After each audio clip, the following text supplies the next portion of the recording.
The most boring and the most dangerous people are those self-righteous people who would have you believe they have no skeletons in their closets. In fact, they have no closets. They're full of baloney. I think that before you judge anybody, you should look at yourself and have enough courage to admit what you see.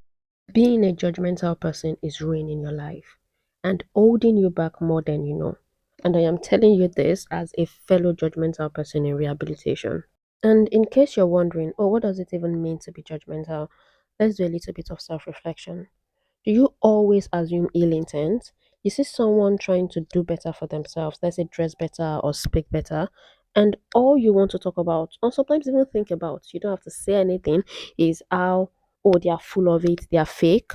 Being constantly judgmental and critical of others can be a sign of how critical and judgmental you are of yourself. Being a judgmental person would slowly eat away at your growth, your happiness, and your potential. It blocks our ability to be self aware in a healthy and balanced way because we're always judging others. We tend to be very critical of ourselves, and this prevents us from growing in so many ways. Most times, we are aware of our judgment and criticism of other people, but we are always somehow oblivious to the fact that this extends to ourselves. So, subconsciously, we are judging and hindering ourselves a lot. A judging person has a judging heart, and a judging heart doesn't have eyes. And so, what that means is that your judgment is not selective. Judging other people harshly is a way to ensure you are your own worst nightmare, because when you want to do something that could be slightly cringe or embarrassing, you won't let yourself because you know how harshly you judge others, so you assume that other people are going to be judging you. Also, most times, our judgment of other people is just a projection. There is a quote from Carl Jung that says, everything that irritates us about others can lead us to an understanding of ourselves. Next time you feel the urge to judge someone for something they are doing or not doing, I want you to ask yourself the following question. Number one, how does this affect me? Two, why am I centering myself in another person's life or decision? And finally, do I have the full picture?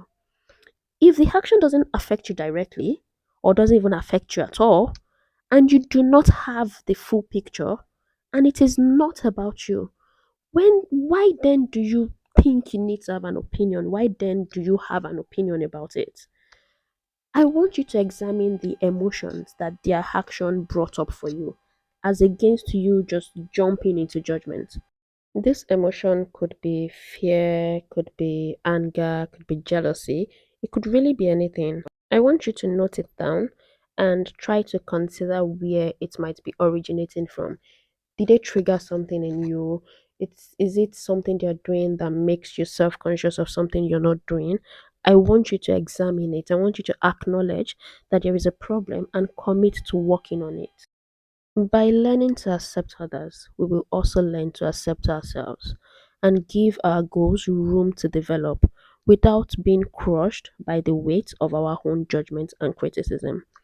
I'm going to leave you with a little reading from one of my current favorite reads, which is The Mountain Is You. If we feel bad about not being as successful as another person, we might try to find something negative about them to make ourselves feel better. If we do that every time we come across a person who is more successful than we are, we begin to associate that level of success with being disliked. When it comes time for us to take action or move our lives forward, we are going to resist it because becoming more successful will create a bridge in our self concept. We are a little less than 55 days to the end of the year, and I know it can feel like there is no time left to accomplish anything.